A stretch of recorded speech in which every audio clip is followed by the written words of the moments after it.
In return for food and a bed, Hoichi only had to perform on 2 or 3 evenings each week. One summer night, the priest was called away. His assistant went with him, and Hoichi was left alone in the temple. It was a hot night, and the blind man was too warm in his bedroom. Behind his room was a small garden. Hoichi waited for the priest there and practiced the biwa. Midnight passed, and the priest did not return, but Hoichi stayed outside. At last he heard some footsteps at the back gate. They came nearer. Somebody crossed the little garden and stopped in front of Hoichi, but it was not the priest. Hoichi! A deep voice, angry voice, called the blind man's name.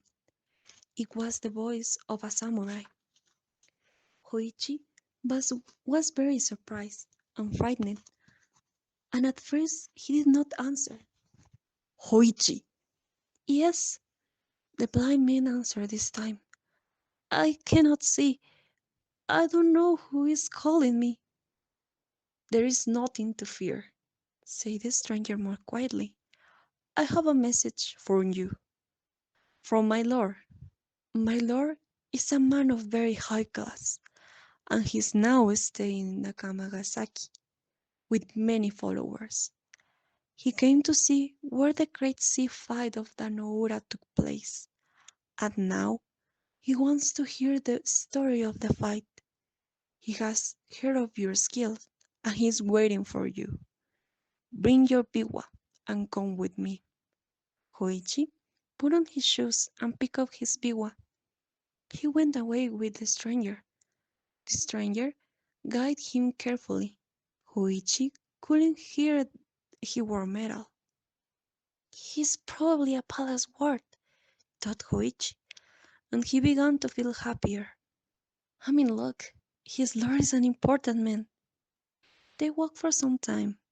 Hoichi had to walk very fast to stay with him, and then the samurai stopped outside a large gateway. Hoichi was surprised. He could not remember a large gateway in that part of the town, only the main gate of the Amidaji temple. Kaimon! Shouted out the samurai. Hoichi jumped. Then he heard the gates opening. They crossed a garden and stopped in front of another entrance.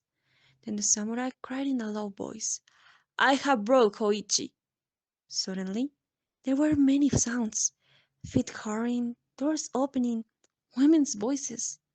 Hoichi knew he was in the house of a lord. But which lord? And where? He did not have much time to think. He climbed some stone steps.